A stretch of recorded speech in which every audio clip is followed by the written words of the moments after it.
Diz assim o texto sagrado: ouvindo Marta que Jesus vinha, saiu-lhe ao encontro. Maria, porém, ficou em casa. Preste muita atenção. Ouvindo Marta que Jesus vinha, saiu-lhe ao encontro. Maria, porém, ficou em casa. Disse Marta a Jesus: se tu estivesses aqui, meu irmão não teria morrido. Mas ainda agora sei que tudo o que pedires a Deus, Ele te concederá. Disse Jesus: teu irmão ressurgirá.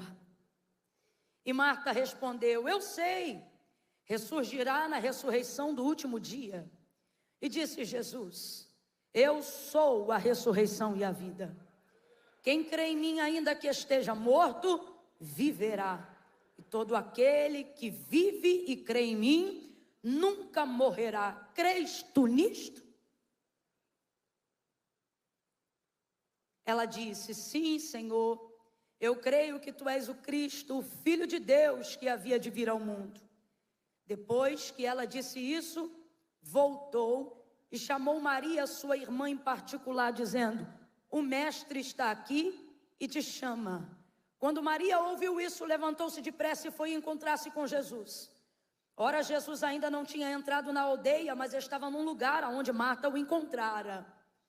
Quando os judeus que estavam com Maria em casa e a consolavam, perceberam o quão rapidamente ela se levantara e saíra, seguiram-na, supondo que ia ao túmulo para chorar ali. Quando Marta chegou ao lugar aonde Jesus estava e o viu, caiu-lhe aos pés, dizendo: Senhor, se tu estivesses aqui, o meu irmão não teria morrido. Jesus, vendo-a chorar, e também chorando os judeus que com ela vinham, comoveu-se profundamente em espírito e perturbou-se. Perguntou ele: onde o puseram? Responderam: Senhor, vem e vê. Versículo 35, o texto tão famoso, né? E Jesus chorou. Diga amém por essa palavra. Senta dando glória a Deus aí onde você estiver. Aleluia, aleluia. Glória a Deus, glória a Deus. Caminhando em linha aqui com o que disse o pastor, eu me lembrava que uma das coisas que nos ajudam a redimensionar e consequentemente fortalecer a nossa fé são as frustrações que acontecem no nosso caminho. Quando você conhecer alguém que tem uma fé grande, certamente essa pessoa foi frustrada em algum momento. Não tem como você desenvolver uma fé relevante, atuante, poderosa, sem que essa pessoa com tamanha fé tenha passado por algum caminho, em algum momento, onde ela tenha vivido uma frustração. E essa frustração, ela tem a ver com a expectativa que a gente cria naquilo que a gente queria que Deus fizesse. E normalmente aquilo que a gente quer que Deus faça, não está em nós a dúvida de que Ele tem poder para fazer, mas sempre o questionamento de que tempo Ele fará. E normalmente o nosso tempo, ligado à nossa necessidade de querer que Deus faça algo agora, nem sempre caminha de acordo com a vontade do tempo de Deus fazer o que nós queremos que Ele faça. Até porque na maioria das vezes queremos que Deus haja por necessidade. E necessidade não é a prioridade que move a mão de Deus ao nosso favor. E infelizmente a gente tem um pouco de dificuldade com isso, porque fomos criados de certa maneira e doutrinados por alguns pais na fé, pessoas que amamos, que nos ensinaram, que abriram o caminho e que nós honramos muito. Sem eles não estaríamos avançando como nós estamos avançando, e eu prolongo nesse elogio para não parecer uma crítica, é apenas um fato. A verdade é que muitos dos que vieram antes de nós desenvolveram um hábito de buscar a Deus no pedido de socorro e não de relacionamento. E isso vai desenvolvendo ao longo do nosso relacionamento com Deus o mesmo hábito de buscar a Deus em momentos de socorro. Tanto é que a gente normalmente é ruim de devocional e bom de campanha, não é? É quase que mais ou menos isso que acontece na nossa vida. Somos muito mais motivados na área da nossa necessidade. Quando a coisa aperta, é que tomamos passo de fé. Quando não temos mais opção, então tornamos Deus a nossa escolha. E isso não é bom, porque isso vai fazendo a gente andar devagar, onde a gente já deveria estar correndo. Faz a gente boiar, aonde a gente já deveria estar nadando intencionalmente.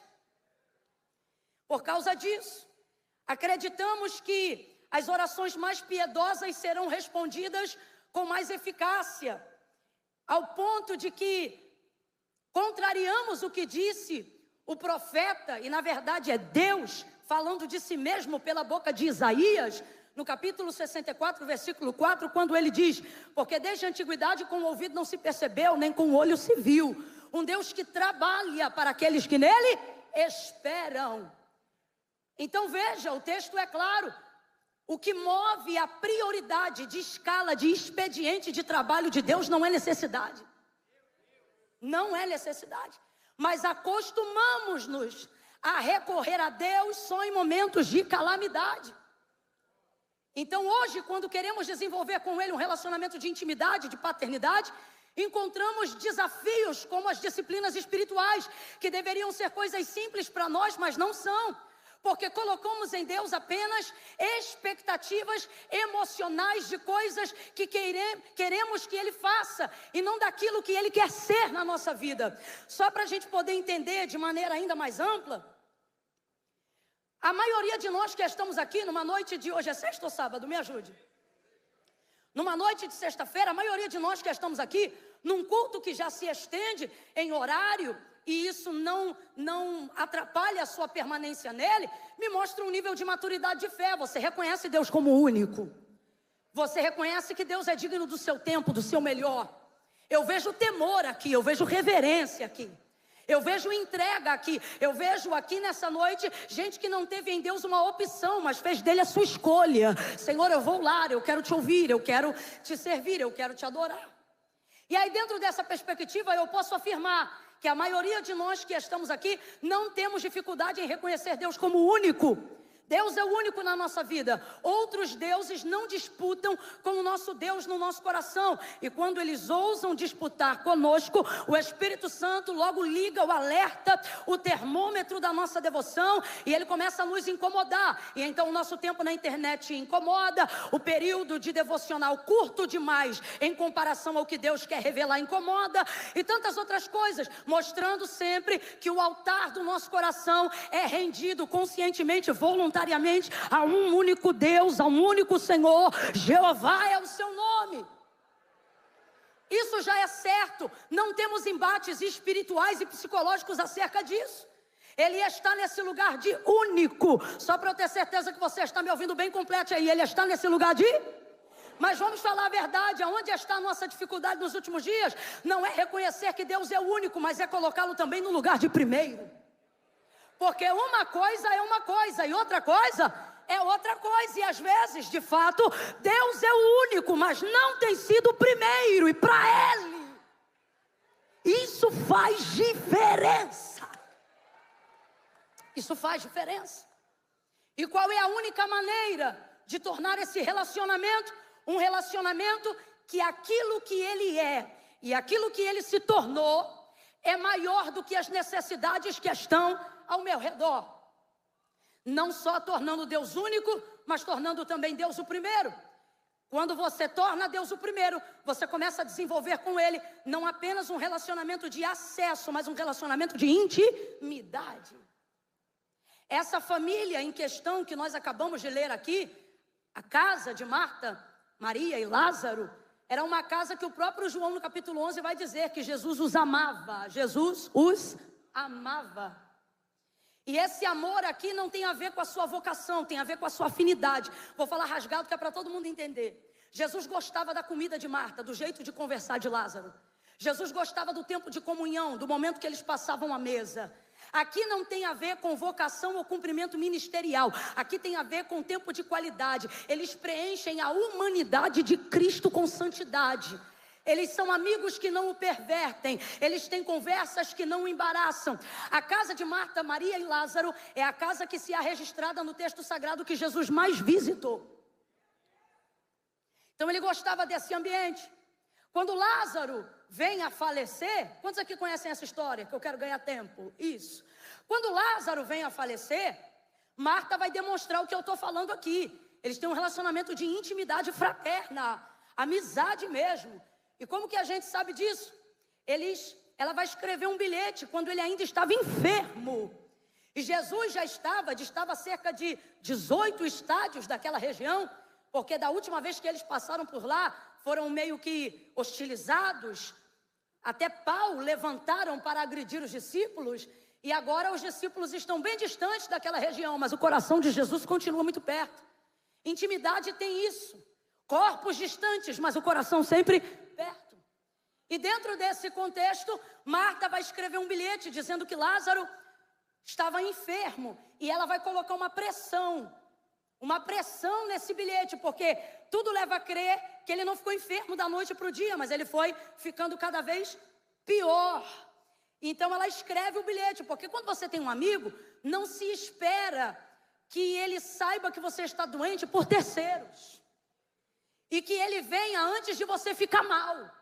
A ideia é que o amigo chegue mais cedo e já providencie alguma coisa e busque saber se você precisa de alguma coisa. Então Marta vai escrever um bilhete baseado nessa amizade. E ela vai botar a pressão da intimidade no bilhete. Porque ela escreve dessa maneira para quem vai entregar. Teu amigo a quem tu amas está enfermo. Olha isso aqui, parece comum, mas se você humanizar o texto como de fato está escrito, o que Marta está colocando aqui? Ela está dizendo, teu amigo, quem você diz que ama. É como se dissesse assim, você não sabe que ele não está enfermo. E ela sabia que ele sabia. Só que ela agora quer botar pressão e quer ter certeza. E existem determinadas palavras, determinados contatos que só é autorizado a quem tem intimidade. Então para mim e para você pode parecer um tanto quanto ousado e abusivo, inconveniente até, a colocação da escrita de Marta, mas na verdade ela tem intimidade com ele para falar dessa maneira.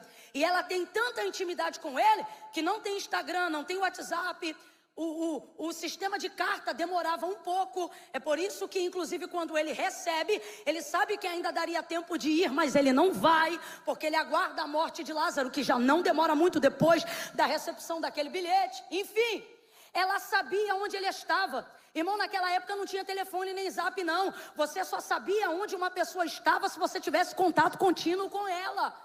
Se você soubesse quais eram os próximos passos que ela ia dar, antes dela dar. É tipo 2 Reis, capítulo de número 4, quando o texto diz que quando o texto diz que aquela mulher que não podia gerar, mas passou a ter o filho por causa da palavra que Eliseu liberou, dizendo que ela ia ter um filho, quando vai passar o tempo, já o menino deve estar ali em torno de uns 12, 13 anos de idade talvez, ele vem a óbito. Ela albarda o jumento, separa um servo da casa e vai direto para o Carmelo. Como é que ela sabe que Eliseu estava no Carmelo? Porque ela conhecia o caminho, a rotina de busca devocional dele. Você não constrói isso sem aliança. Então desde a época que ela passou a gerar até o momento que o menino morreu, a gente está falando aí de pelo menos 12 anos de amizade de um cara que tem um quarto na casa dela.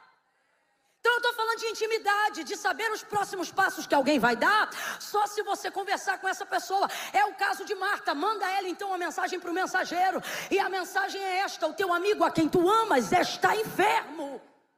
Como quem diz, você não vai vir não? Está esperando ele morrer? E é basicamente isso, mas ela não sabe.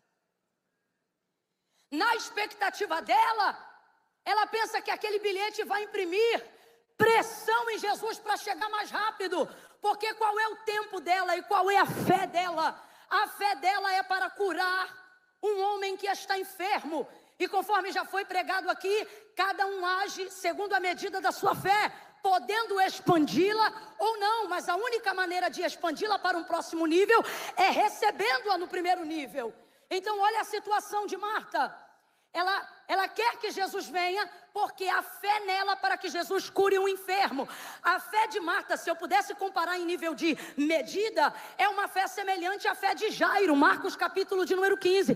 Ele vai aos pés de Jesus e diz assim: rogo-te que entres em minha casa, impõe a mão sobre a minha filha, para que tocando ela sare e viva, ela sare. Qual era a fé de Jairo? Eu vou correr para Jesus para ele curar minha filha antes que ela morra. Então ele tem fé para ela ser curada se Jesus tocar. Agora, no meio do caminho vai acontecer um monte de coisa. E enquanto essas coisas estão acontecendo, a mulher do fluxo de sangue está sendo curada. Vem mensageiros da casa de Jairo e dizem para Jairo: Jairo, não importune mais o mestre. E a menina morreu. Querendo dizer para ele: ó, chega, a medida já acabou, não há nada mais que seja feito. Eu não sei qual era a situação de Jairo ali naquele momento, mas ele nada respondeu, talvez apático pelaquela informação. Jesus vai olhar para ele e vai dizer: não temas, crê somente. O que ele está dizendo? Segura a fé que você tinha quando veio me buscar. Mas de que me vale a fé que cura um enfermo, se agora o alvo da minha expectativa não está mais enfermo, está morto? Camila, você está dizendo que fé tem tamanho? Estou repetindo, porque nós já ouvimos que tem.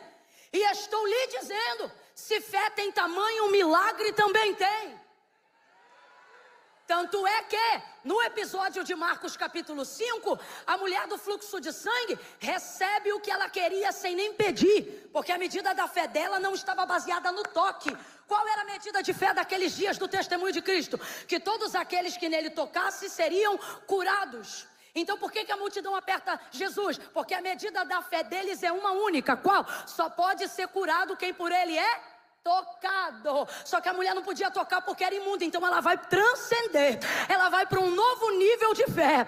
Entenda, tudo de inconveniente que ela tinha não foi para oprimi-la, foi para expandi-la. Por isso a frustração, por isso a dificuldade, por isso as circunstâncias adversas não são Deus te castigando, são Deus te expandindo para um novo nível, para uma nova dimensão. Então, enquanto todo mundo queria por ele ser tocado, ela não pode por ele ser tocado. Então ela desenvolve consigo mesma a seguinte medida: se tão somente eu tocar na orla das suas vestes, eu serei curada. Se tão somente eu tocar na orla das suas vestes, eu serei curada. Se tão somente, ela vai dizendo isso para ela mesma. Este é o poder de ter de Deus uma palavra. Este é o poder de quem tem a fé em Deus. Você não precisa de apoio nem patrocínio para crer no que Deus te disse. Deus olha pra gente e Ele explica pra gente através da vida dela, sabe o que é? Que Deus não usa a fé que as pessoas têm na gente para as coisas acontecerem. Deus usa a fé que a gente tem nele para as coisas acontecerem. E esta mulher vai, toca na orla das vestes de Jesus, e o texto diz que na hora, grita comigo e diga: na hora. Eu disse para gritar, diga: na hora. Na hora ela é curada, estancou-se a hemorragia do corpo, e ela sentiu que estava livre daquele mal. Quem me conhece sabe o quanto eu gosto dela. Então veja, essa mulher não agendou o milagre. Essa mulher foi para um método de fé que antes dela ninguém ainda havia utilizado. Depois dela alguém repetiu, mas antes dela ninguém nunca tinha utilizado. Foi curada na hora. Ela me irrita. Ela tem tanta fé, que ela recebeu o que queria, não pediu e ia embora sem agradecer. Pegou o que queria sem pedir, não foi roubo. E se Jesus não chama, nem obrigado ela diria. Que fé é essa? Uma fé que não pede, uma fé que pega. Que é isso? Que abuso é esse? Ela me irrita. Todas as vezes que eu estou diante desse texto, eu digo: Senhor, a gente fica aqui pedindo, e as coisas não acontecem. E ela nem pediu, decidiu, foi lá, pegou, levou. Se o Senhor não chama, ela nem diz obrigada. E o Senhor diz: são vocês que gastam tempo pedindo autorização para usar o que já é de vocês. Ela teve essa consciência: se Ele pode, Ele tem, eu preciso e quero, é meu. Foi lá, pegou e levou. Jairo está vendo isso. Agora escute, sabe o que Jairo está vendo? Está vendo alguém receber na frente dele o que ele pediu primeiro. Ele foi pedir a cura. E na fila de prioridade, quem chegou primeiro não foi a mulher do fluxo de sangue. Quem chegou primeiro foi Jairo. Só que a fé tem dessas coisas. Pega quem está na ponta da fila, dependendo da medida. É igual milhas em passagem em companhia aérea. cara pode chegar depois, se parar lá na fila que ele tem muita milha, diamante, black signature, não sei o que, não sei o que lá, ele passa na frente de todo mundo. É aquilo que ele tem de reserva acumulada, coloca ele num lugar à frente, onde estão as outras pessoas. É mais ou menos a mesma coisa. Tem gente que ainda está depositando fé, tem gente que já está sacando o que depositou. Foi o caso dessa mulher. Aí ela foi lá e pegou Jairo, está vendo isso? Ele ficou apático. Jesus olha para ele e diz: não temas, crê somente. Mas aquele intervalo entre não importune mais o mestre e a menina já morreu, até que Jesus pudesse olhar para ele e dizer: não temas, crê somente, houve um hiato chamado frustração. A expectativa dele foi abalada. Porque eu chamei alguém para ser curado na minha casa e agora a menina morreu. Então ele não sabe mais o que esperar.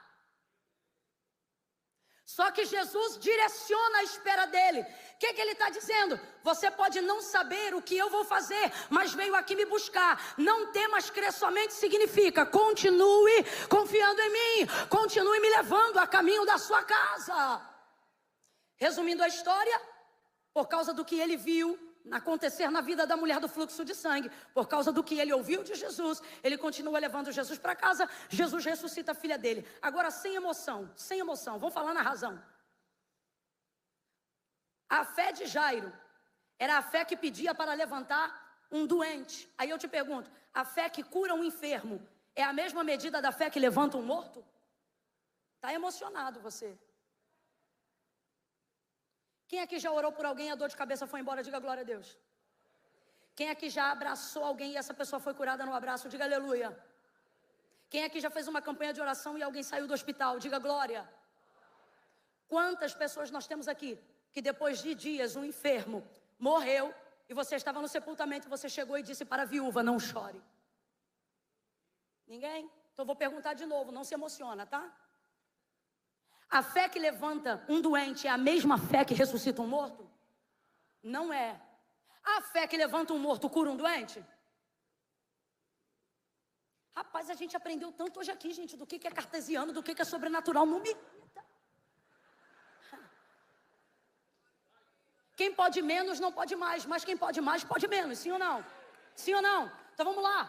A fé que levanta um enfermo levanta um morto? Mas a fé que ressuscita um morto cura um doente? Sim, sim.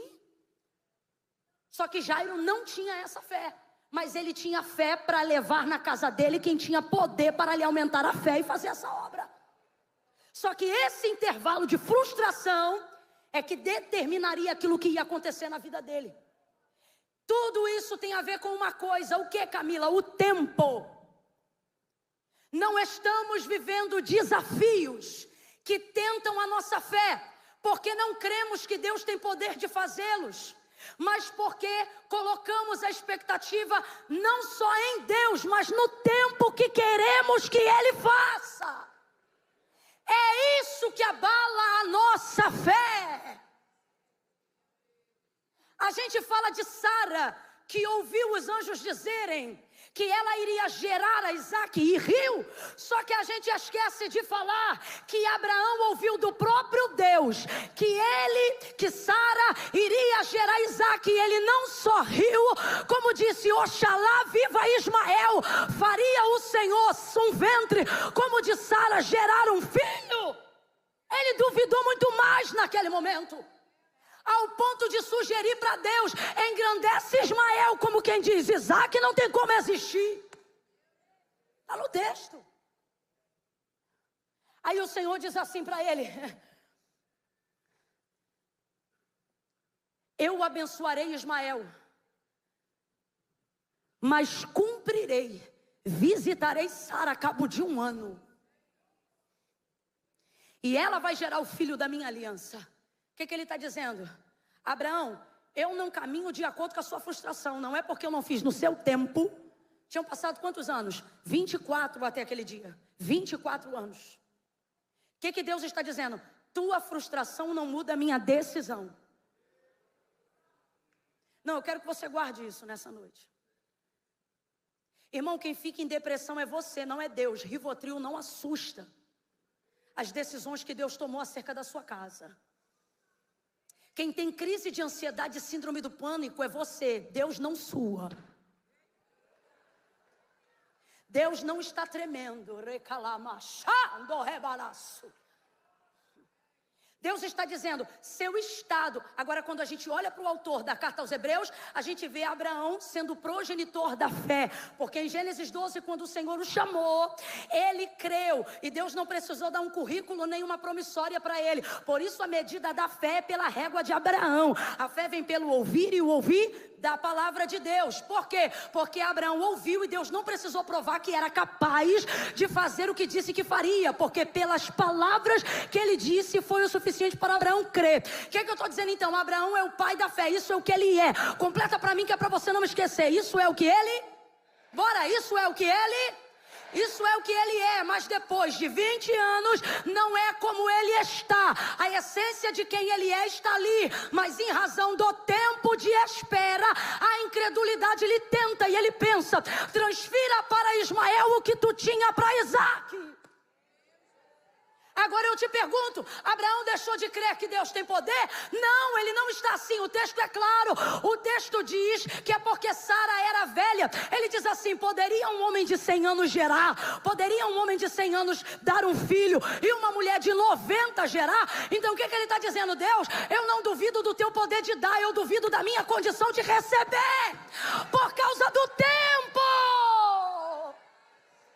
Não é o que a gente faz, gente. Colocamos o tempo em cima da fé. Continuamente colocamos o tempo em cima da fé. Só que Deus me trouxe hoje aqui para dizer que as promessas de Deus são imutáveis. Ele não vai mudar as circunstâncias. Ele vai mudar a nossa capacidade, mas não vai retirar uma palavra daquilo que Ele disse ao nosso respeito. Oh, meu Deus. O tempo é o que visa nos amargar. Agora eu te pergunto, quem é o dono do tempo? Vamos junto, quem é o dono do tempo? Quem é o dono do tempo? Quando Deus te faz uma promessa, a primeira coisa que Ele faz depois de prometer é te colocar no critério do tempo. Ninguém foge do intervalo do tempo. Ninguém. Ninguém.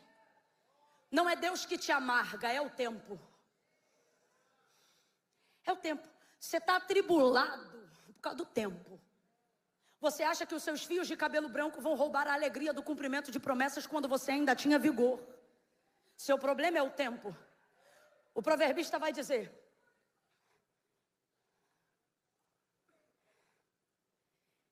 que a esperança que se adia, o que é isso? Quem continua criando expectativa. A esperança que se adia faz adoecer o coração. Magoa o sentimento do que está criando expectativa. Eclesiastes 9:11. Vi que não é dos velozes a corrida, não é dos fortes a vitória da batalha. É 9:11 ou 11:9? É isso mesmo. É isso mesmo. Olá. Não é dos ligeiros a carreira, nem dos valentes a peleja. E essa versão é assembleiana. Nem tampouco dos sábios o pão, nem ainda dos prudentes a riqueza. Segue o texto. Nem dos inteligentes o favor. Olha o que difere. Quem ganha e quem não ganha, quem chega e quem não chega, quem rompe e quem não rompe. Ei, olha o que separa homens de meninos. Não é força, não é capacidade, não é inteligência, não é ligeireza, não é habilidade. Mas eu vi que o tempo e a sorte pertencem a todos. Capacidade de discernir o tempo, de entender o tempo, de compreender que o que vocês escolheram como tema para estes dias, imutável, não muda com o passar do tempo. Camila, você está dizendo isso tudo para quê? Para dizer que Deus não está te castigando, Ele está te treinando. Para dizer que você é de Deus e aquele que é de Deus o maligno não toca. Não é demônio que está desgraçando nada na tua vida. É o Senhor que tem ferido. É mó legal quando a gente cria e vai falar uma coisa e a pessoa pensa com uma expectativa extraordinária. Aí tu pensa, tu termina falando de ferida e de glória a Deus. É isso que está acontecendo. Quando Jesus recebeu o bilhete de Marta, Lázaro ainda estava vivo. Lázaro ainda estava vivo quando Jesus recebe o bilhete.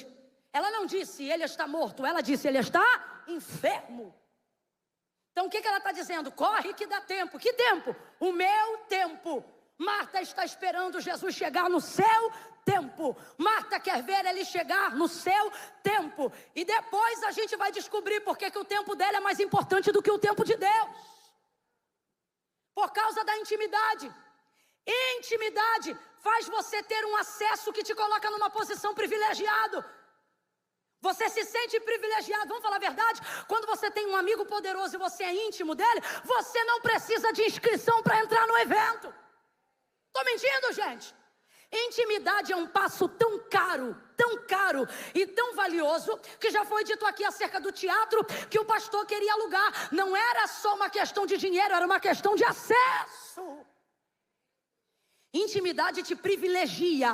E dificilmente você lida com o privilégio sem se envaidecer. Dificilmente você lida com o privilégio sem se envaidecer. Você talvez não veja, mas Marta, e eu vejo isso com clareza, está chamando Jesus enquanto Lázaro está enfermo. Não só porque ele está enfermo, mas porque os vizinhos sabem que aquela é a casa que ele mais frequenta. Muitas vezes somos movidos de uma busca a Deus, que depois de um tempo de privilégios, já não está mais voltada para o relacionamento, mas para a vaidade de atender a expectativa dos que olham para mim e sabem que eu sou privilegiada.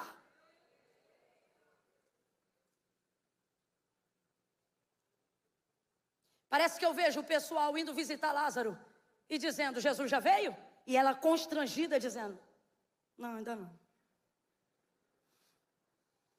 2, 3, 4, 10 dias, eu não sei quanto tempo ele ficou enfermo. Jesus já veio? Não. Frustrada. Depois da frustração vem o segundo passo, qual? Ira. Se você ainda não se atribulou no seu relacionamento com Deus, é porque você ainda não desfrutou de intimidade com Deus. Você vai criar expectativas de coisas que Deus não vai te corresponder. E por que não, Camila?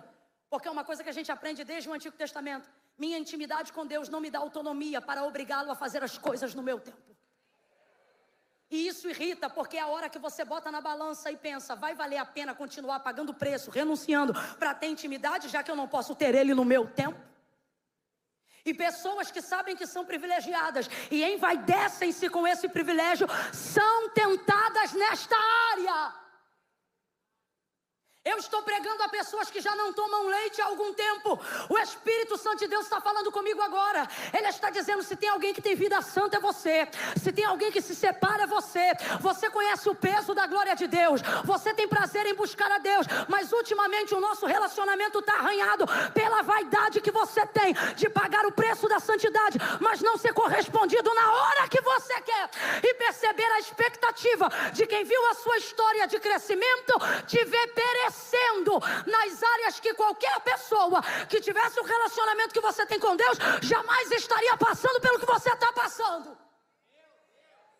E você está surtando. Ah, céu de bronze, ah, Deus não me responde mais, ah, o que está acontecendo? E você, já sendo maduro, está se esperneando como se fosse menino. Porque você é ser humano e eu também. E eu não estou te criticando, estou apenas relatando um fato. E isso mexe com a nossa cabeça.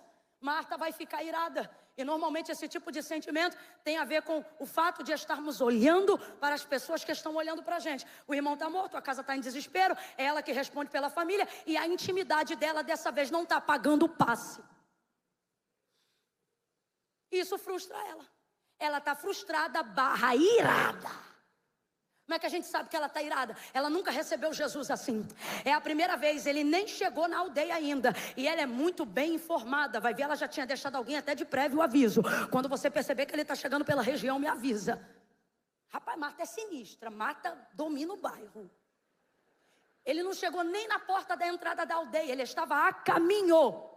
E a notícia, o olheiro de Marta, chegou primeiro. O mestre está vindo, ela vai ao encontro dele, não dá shalom. Ela disse, se tu estivesses aqui, rapaz, o que é isso? Para pensar, para de espiritualizar e humaniza a relação. Se tu estivesses aqui, meu irmão não teria morrido. Não dá bom dia. Rapaz, o termo correto era rabi, mestre, era assim que ela se dirigia a ele, o respeito acima da intimidade. Só que o que Marta está vivendo e é transitório, glória a Deus por isso, e o que nós estamos vivendo é transitório, glória a Deus por isso, mas deixa uma lição permanente, glória a Deus por isso. Qual é a lição? Infelizmente, a maioria de nós, ao desfrutar de intimidade, faz a honra perecer no processo do relacionamento. Infelizmente, é muito difícil você ter alguém do seu lado que consiga ser íntimo sem fazer perder a honra da relação. Normalmente, eu não estou dizendo que é uma regra, mas é exceção quando acontece diferente do que eu estou dizendo. Normalmente, intimidade tende a roubar a honra. Você acha que minhas irmãs me tratam como vocês me tratam? Elas me veem acordando de pijama e com bafo. Eu não acordo assim. Eu não digo, canta rabassai, bom dia. Não. Minhas irmãs não pedem para tirar uma foto comigo. Elas têm várias álbuns. Crescemos juntas, eu cuidei da mais nova, a mais velha cuidou de mim. É uma intimidade muito grande. Respeitam a unção, sim. Mas é muito mais fácil quando eu estou vivendo aqui esse momento. E glória a Deus por isso. Mas eu não estou falando de pessoas, eu estou falando do nosso relacionamento com Deus. E isso aqui transcende, irmãos.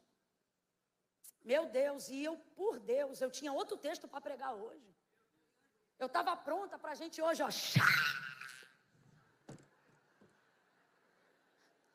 E Deus falou, eu quero maturidade do meu povo. Eu quero que meu povo aprenda que a intimidade deles comigo não rouba a minha honra. A nossa intimidade com Deus não vai nos dar a autonomia que queremos para fazer Deus fazer o que queremos. Não teve homem no Antigo Testamento mais íntimo que Deus do que Moisés, nem Adão. Ninguém foi mais... Deus deu testemunho de Adão dizendo para Arão e Miriam, quando eu falo com vocês, falo em sonho, visão, interpretação, mas a Moisés falo boca a boca. Depois da morte de Moisés, ele vai dar testemunho de Moisés dizendo, não apenas que Moisés era amigo, mas Moisés era seu íntimo amigo.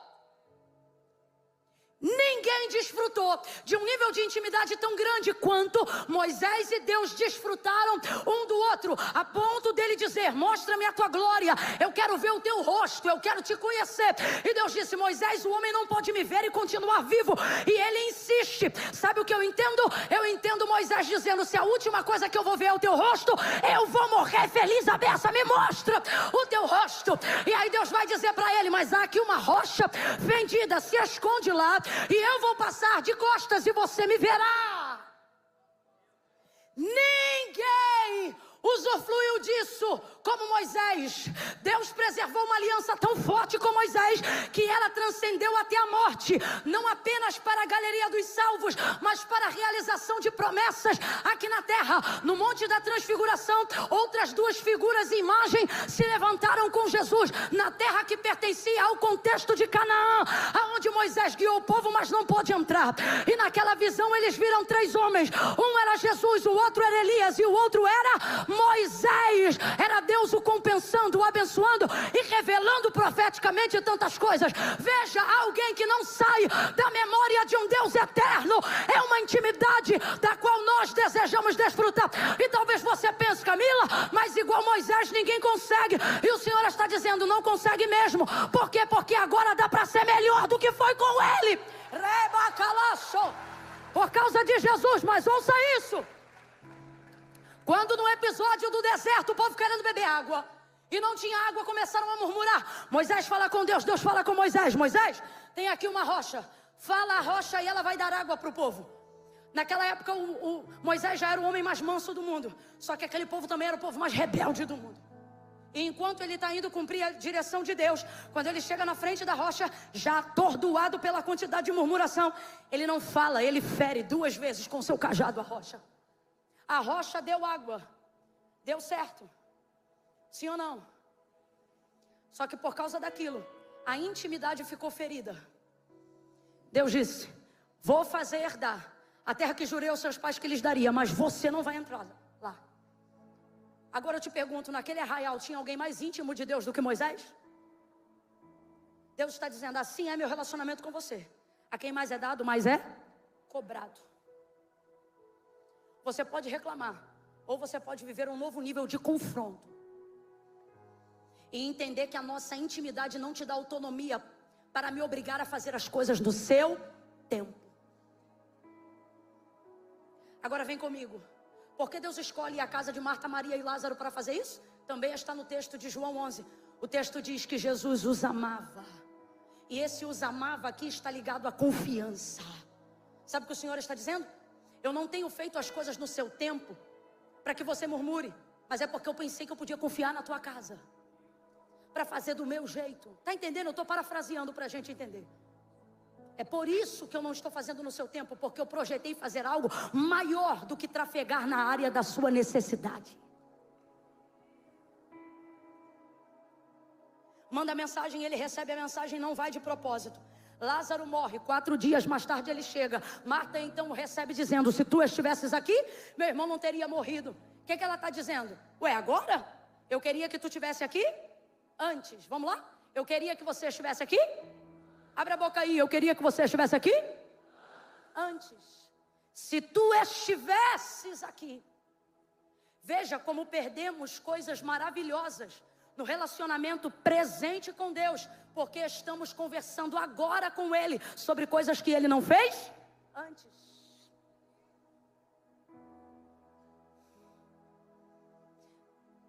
Marta tem fé, sim ou não? Mas a fé dela está estacionada no tempo errado. Ela tem fé para que se ele chegasse antes, Lázaro não havia morrido. Mas ela não consegue compreender que o que Jesus não fez antes não muda o que ele deseja fazer agora. O texto diz que antes dele sair da cidade que ele estava, ele disse assim para os discípulos: Lázaro, nosso amigo, dorme, mas eu vou despertá-lo. Aí os discípulos dizem: porque não querem voltar? Se vai despertá-lo, deixa que ele acorda sozinho. Aí ele fala categoricamente: Lázaro está morto, mas eu vou ressuscitá-lo. Jesus disse: eu vou ressuscitá-lo. Jesus disse: eu vou ressuscitá-lo. Isso é uma decisão. Completa para mim, por favor. Isso é uma... Jesus já decidiu. Agora me responda com inteligência. Depois que Jesus toma uma decisão, ele depende de alguma coisa? Não, irmão, ele tomou uma decisão que não depende da fé dos discípulos, uma decisão que não depende da fé de Marta, uma decisão que não depende do apoio de Maria, uma decisão que não depende de nada e nem de expectativa nenhuma. Ele decidiu por si mesmo, e ele é capaz, por isso sim, dele é o querer, dele é o efetuar. Ele pode tomar uma decisão e seguir com ela sozinho, e ele decidiu: eu vou ressuscitá-lo. Mas quando ele vai entrando, Marta encontra com ele, e ele não vai até onde Lázaro está sepultado, enquanto não corrige a fé de Marta. A fé de Marta estacionou-se no passado. Qual é o nome de fé no passado? Frustração. Vou te perguntar porque eu quero ver se você está entendendo. Qual é o codinome para a fé no passado? É assim que você sente.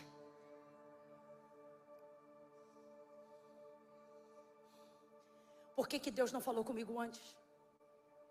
Por que eu não entreguei a vida para Cristo antes? Por que Ele não me deu aquela direção antes? Por que Ele não me falou disso ou daquilo antes? Você não se desvia, não se afasta, não tem o teu nome riscado no livro da vida, continua sendo crente, mas teu relacionamento com Deus está estremecido, porque depois que você se relaciona com Deus com intimidade, a superficialidade não presta para mais nada. Você não consegue mais fazer devocional se não for intensa. Você não consegue mais vir a culto e ir embora sem chorar e continuar feliz. Está estremecido. E por que está estremecido? Porque tua fé está no passado. Então eu repito e pergunto: qual é o codinome que a gente está dando nessa noite? Fé no passado é o quê? você só tinha medo de falar, porque dá vergonha dizer que é frustrado. Mas a verdade é que estamos diminuindo a potência da nossa fé, porque estamos canalizando a nossa expectativa na frustração do que Deus não fez no tempo que a gente queria. E qual é o perigo disso? O perigo disso é que nós sabemos que Deus tem poder para tudo. Eu amei o tema desses dias festivos, imutável, porque João deixa claro: mesmo ontem, hoje e eternamente, aquele que era, aquele que é e aquele que há de vir, o alfa e o ômega, o primeiro e o último, o que começa e o que termina. Jesus é a única pessoa que pode trafegar livremente nos três tempos da vida: passado, presente e futuro. Só que olha como ele vai se relacionar com Marta. Ele já tomou uma decisão acerca do futuro. Qual é a decisão? Lázaro, eu vou ressuscitar. Mas ele não faz isso sem corrigir a fé de Marta no presente e tratar a frustração dela do passado. Agora eu vou perguntar de novo: se Jesus tem poder para ressuscitar Lázaro e não depende de Marta para nada, por que ele está fazendo isso com ela? Você vai entender. Jesus está ali e Marta, se tu estivesse, a nossa fé vai se perdendo no presente, por causa daquilo que não vimos Deus fazer no passado, quando queríamos que Ele tivesse feito. E isso mexe com a nossa inteligência, porque esquecemos que Ele comanda os 3 tempos. Ele comanda os 3 tempos. Você não comanda os 3 tempos, mas Ele comanda os 3 tempos. E qual é o teu maior problema de frustração? Não é poder, é tempo. Lembra? Não é poder, é tempo. Não é o poder que Deus tem para fazer, é a hora que eu quero receber. Quantas pessoas aqui: eu quero casar, mas até tal ano, se não for até tal ano eu não quero mais. Eu quero comprar a casa X, mas se não for até tal ano eu também não quero mais. Eu também quero ter filho, mas tem que ser até tal idade, se não for até tal idade eu não quero mais. Frustrações e frustrações, não porque duvidamos que Deus tenha poder de fazer, mas porque estamos dando para Ele o nosso tempo para Ele operar. E por que isso está acontecendo? Porque estamos deixando a intimidade roubar a honra do Deus que faz o que quer, na hora que quer, do jeito que quer. E a nossa vida é dele, por Ele e para Ele. E todo aquele que diz isso, mas não vive isso, é vaidade de quem foi privilegiado, mas só vai continuar deixando operar se for no teu tempo. Você aprendeu a servir a Deus, mas não aprendeu a deixar Deus se servir de você. E tem diferença? Tem diferença.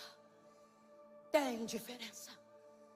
Você pode servir a Deus do jeito que você aprendeu, mas quando Deus se serve de você, Ele se serve como Ele quiser. Sara não serviu, Deus se serviu do ventre dela. Está entendendo o que eu estou dizendo? Posso ouvir um amém? Marta, olha então, se tu estivesses aqui, meu irmão não teria morrido. Frustração, fé no passado. Eu queria que tu tivesse vindo antes, eu esperava que tu fizesse antes. Quanta gente aqui agora dizendo: Senhor, é comigo que tu está falando. Porque por esses dias você disse: faculdade eu não faço mais. E Deus está dizendo: mas eu falei que eu ia cuidar dessa faculdade para você. Mas aí, como não é no teu tempo, você rasgou a promessa do diploma. E Deus está dizendo: eu vou falar como Ele está mandando, só que é na minha cultura e do meu jeito carioquês. Está achando que Deus é moleque? Você está achando que Deus é garoto? Te apruma, servo. Tua intimidade vai te colocar numa posição privilegiada. Cuida dos teus sentimentos, para não achar que a intimidade te deu autonomia. Se ferir a rocha, vai ficar fora da terra. Não importa o quanto você e Deus sejam amigos. Não importa o quantos milagres você tenha visto e vivido até aqui. Deus está nos chamando, e eu sinto o temor de Deus aqui agora, a um nível de responsabilidade que a gente pensou que já tinha superado isso. E Deus está dizendo: não, eu estou te chamando a algumas veredas antigas, veredas de reverência, veredas de temor, veredas de quem votava e não quebrava, veredas de quem não usava a graça só para perdoar pecado, mas utilizava ela para se empoderar contra o pecado, porque temia pecar contra o Senhor.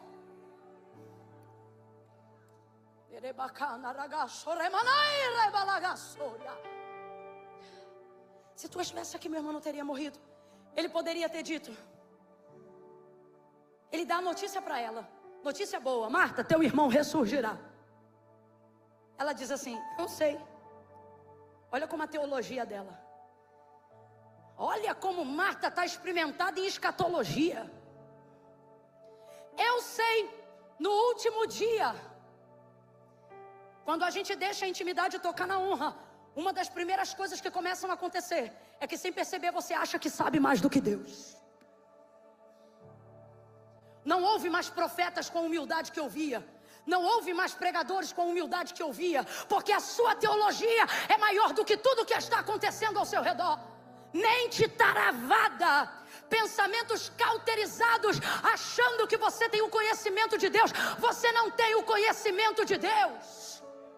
Já foi lido aqui, ó profundidade das riquezas, tanto da sabedoria quanto do conhecimento, quão insondáveis são os seus caminhos e os seus juízos. Mas nesse tempo de intimidade, você acha que pode esfregar carteirinha de seminário na cara de Deus. E Deus me trouxe hoje aqui para dizer: se coloque no teu lugar, porque eu tenho algo maior e infinitamente mais do que o que você me pediu e pensou quando me conheceu.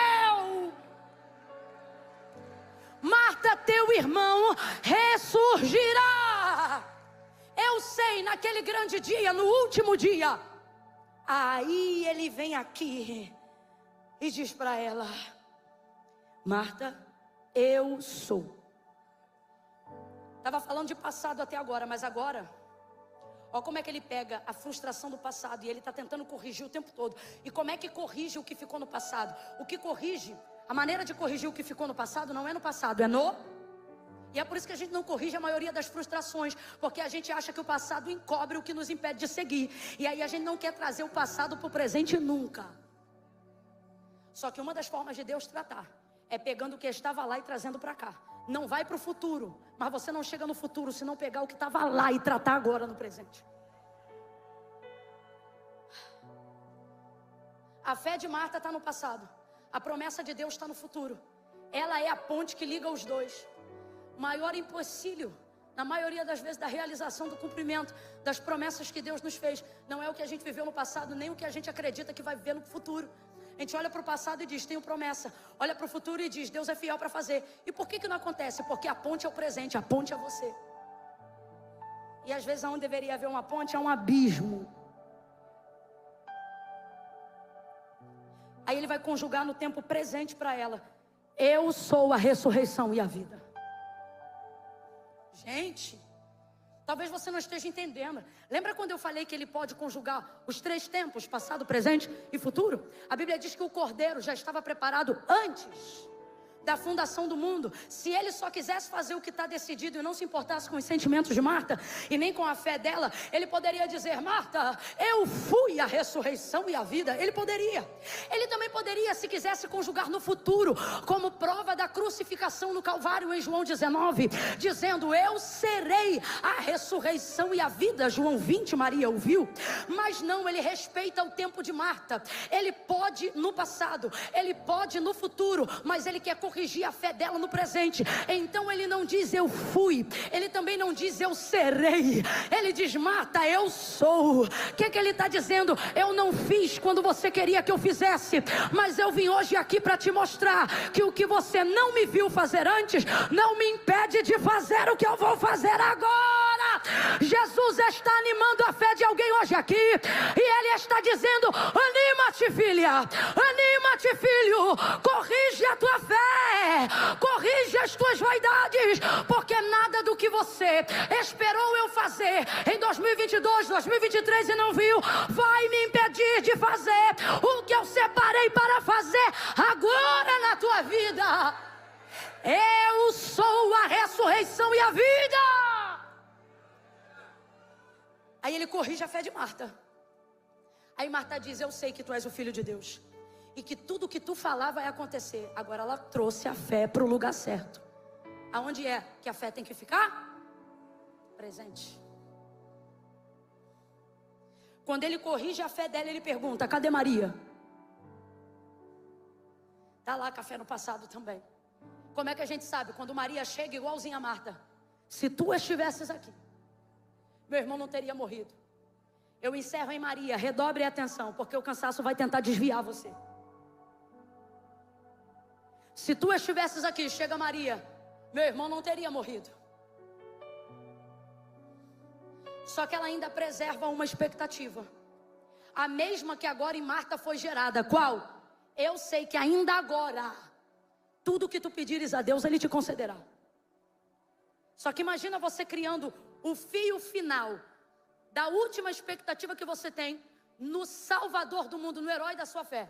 E aí você pensa: quando eu falar com Ele, talvez Ele libere um milagre. E na hora que você fala, você chora. E quando você chora, quem tinha poder para resolver teu problema chora com você. Não, irmão, é muito bonito olhar o texto dizendo: e Jesus chorou, mas para se colocar no lugar de Maria. Pensa que você está indo encontrar a única pessoa a quem você nutre ainda expectativa da solução. Pensa que por pior que esteja, no fundo tem uma esperança irritante, dizendo para você: ele ainda pode, alguma coisa ainda pode acontecer. E na hora que você chega para ele, você não só fala, como você também chora. E ele, que tem o poder de fazer o que quiser, começa a chorar com você. Imagina você chorando daqui e o alvo da sua confiança chorando de lá. Mano, você ia pensar o quê? Eita, agora já era. Eu não é. Só que em meio às lágrimas, completa aí pra gente encerrar junto. Em meio às, vem de novo que isso aqui é muito lindo. Em meio às, ele pergunta: onde o puseram? Ele diz para elas: me levem lá.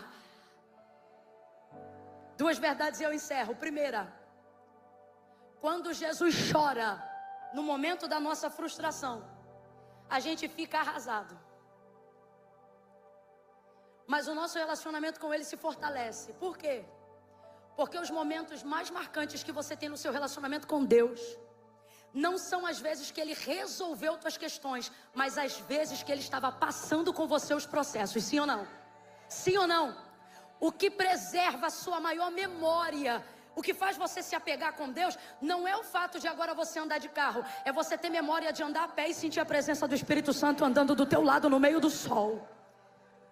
Não é agora poder ir num rodízio de carne e comer picanha maturada. Não, não, não. É quando você lembra que só tinha o arroz, o feijão, um pouquinho de farinha e às vezes um ovo estrelado em cima. Mas você rendia a graça e às vezes as lágrimas caíam no prato. E não era fome, era a certeza de que a presença de Deus estava à mesa com você naquele arroz e feijão. O que fortalece o nosso relacionamento com Deus não são as vezes que Ele solucionou problemas, mas as vezes que Ele decidiu passar o processo conosco. Tem gente aqui que Deus já podia ter curado do câncer, e isso é maravilhoso, e eu creio que ainda vai acontecer, mas não é porque Ele não te curou que Ele não está fazendo quimioterapia toda quarta-feira com você. Ele me trouxe aqui para dizer isto a alguém: no final, quando eu resolver tudo, você não vai se lembrar da solução, vai se lembrar que eu chorei junto com você, vai se lembrar que eu passei o processo junto com você, e é isso que vai fortalecer a nossa aliança. Não é o que eu te dou, é o que eu passo com você, que faz a gente viver assim agarrado, que faz você olhar para a proposta do inferno e dizer: não, eu não troco nada pela presença dEle, eu não troco nada pela paz dEle, eu prefiro dormir no chão com a paz dEle do que dormir na cama sem a presença dEle.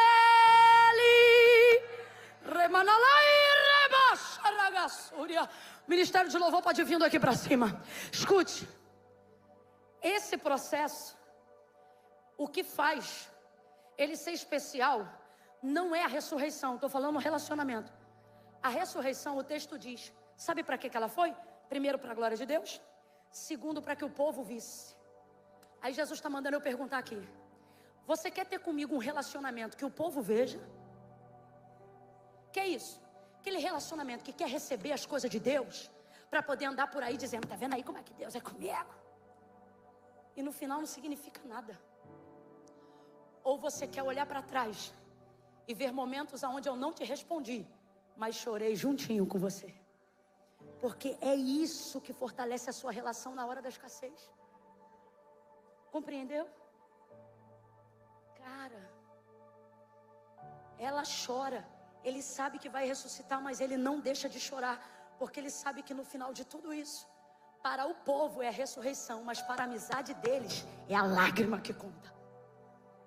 Imagina Lázaro voltando, perguntando, e aí, como é que eu ressuscitei? E aí dizendo, Jesus veio, chegou 4 dias depois, e eu imagino Lázaro batendo no ombro dele e dizendo, que amigo tu é? Mas ele te chamou e tu veio. E eu vejo Maria e Marta num momento de mesa, isso sou eu imaginando, e dizendo, mas para mim o momento mais bonito, Lázaro, foi quando ele chorou. O choro de Jesus levou todos os judeus à comoção, porque o texto diz que Maria chora, e aí ele chora e o povo chora. Você está entendendo a força dessa comunidade? Eu quero falar algo para a videira. O que torna vocês grandes, não é a estrutura, são as lágrimas que se entrelaçam no processo da construção. Isso é que torna uma igreja forte. Não permita com que os feitos das grandes realizações, que são vistos por todos, roubem de vocês a intimidade que só pode ser gerada no secreto do confronto, das lágrimas. E por fim, a segunda e última coisa, ele sabia onde Lázaro estava, porque se havia decidido ressuscitá-lo, sabia onde o haviam sepultado, sim ou não? Mas ele não vai até lá, ele pede para que elas o levem até lá. Sabe o que Jesus está dizendo? O que eu disse que ia fazer, eu vou fazer. E tenho o poder para fazer, não importa a frustração e quantos dias isso tenha passado. Só que eu me recuso a fazer sem você. Então é por isso que eu ainda não fiz. Porque eu só vou fazer quando você me levar lá. Agora olha como é que constrange levar aonde o morto está. Marta é a primeira. Quer milagre, mas não quer constrangimento. Milagre grande não é para quem não tem coragem de se expor em fé. E por que Marta se constrange? Porque o texto diz, Senhor, ela responde, já cheira mal, como quem diz, não é bom ir lá agora não. Tipo assim, tá perdoado, tá tudo bem, deixa pra lá, passou. Senhor, já cheira mal. Só que o que o Senhor está nos convidando aqui nessa noite, nós vamos terminar fazendo essa oração. Ele está dizendo, eu estou passando aqui, quem me pegar pela mão e tiver coragem de me levar aonde está podre, quem tiver coragem de me pegar pela mão e me levar aonde já cheira mal, eu vou falar bem rasgado que é para todo mundo entender. Deus está falando comigo, tem sonhos, projetos, expectativas frustradas, que você está como Abraão no dia da incredulidade, pedindo para Deus fortalecer o que já tem, porque você não acredita que Ele é poderoso para ressuscitar o que passou. Deus está falando comigo que tem vermes comendo os nossos sonhos, sentimentos dos quais a gente pensa que é melhor Deus não tocar para não atrapalhar a nossa relação com Ele. Só que eu estou falando, irmão, pelo Espírito de Deus, e pelo Espírito de Deus eu vejo Jesus passando aqui nessa noite, na pessoa bendita do Espírito Santo, e dizendo, quem tiver coragem de me pegar pela mão e me levar lá, vai se constranger com o cheiro, vai se constranger com a faixa, mas também vai se realizar com a restauração, com a reconstrução e com a ressurreição. Marta e Maria levam ele para a porta do sepulcro. Ele diz, tirai a pedra. E quando tiram a pedra, Jesus chama Lázaro, e ele vem para fora. Eu imagino ele todo enfaixadinho, pulando, cheio de vida. Está amarrado, mas está pulando. Isso aqui é profético. Tem gente que está dizendo, agora eu não quero mais casar não, agora eu não quero ser mais pastor não, agora eu não quero mais cuidar daquela empresa não. E Jesus está dizendo, quando tu vê aquele CNPJ pulando de novo, tu vai desenfaixar na hora e vai voltar a acreditar naquela palavra que eu liberei. Eu estou declarando aqui agora. Pode tocar a bateria, meu filho, porque ao som dos tambores Deus anuncia a vitória.